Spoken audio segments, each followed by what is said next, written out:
जाना चाहिए बात तू सिखाएंगे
शक्ति न तुझे तारीफ की शक्ति तूने मुझे सुनाया के नाम से पढ़ना मार का शहीद किया इस नाम की सबसे पहली शेर उनका तख्त से बड़ा तीर पुस्तक बराबर हुजूर सल्लल्लाहु अलैहि वसल्लम और आपके साथियों को मुबारक करता और भाई हाथ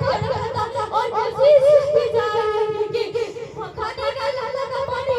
एक घंटा खाने का एक लुत्फ उन ईमान वालों तक ना पहुंचाए उन ईमान वालों के मासूम बच्चे भूख प्यार रोते बिलबिलाते रहते पत्थर अगर कान लगते यकीन फट जाते कहा यकीन टूट जाते जमीन यकीन फट जाती मगर ईमान वालों के मासूम बच्चे बिलबिलाहट को सुनकर उनका दिल एक लम्हा भी नहीं हुए एक लम्हा भी नहीं देते कि दस्तूर मजलूम और मकरूम अहले ईमान पर जो गुजरते फिर भी उनके लिए आसमान उनका द्वार करता रहा उनके कामयाबी के लिए दिल दुआ करता रहा मौलाए को जो हम सबको वजूद वाला वसल्लम के नक्श कदम पर चलने की तौफीक अता फरमाना नक्श कदम नबी के है जन्नत के रास्ते अल्लाह से मिलाते हैं सुन्नत के रास्ते व आखिरू दुआना अल्हम्दुलिल्लाह रब्बिल आलमीन माशाअल्लाह बहुत खूब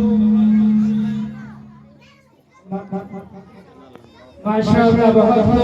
बहुत खूबसूरत अंदाज में सबको ललकार रही थी।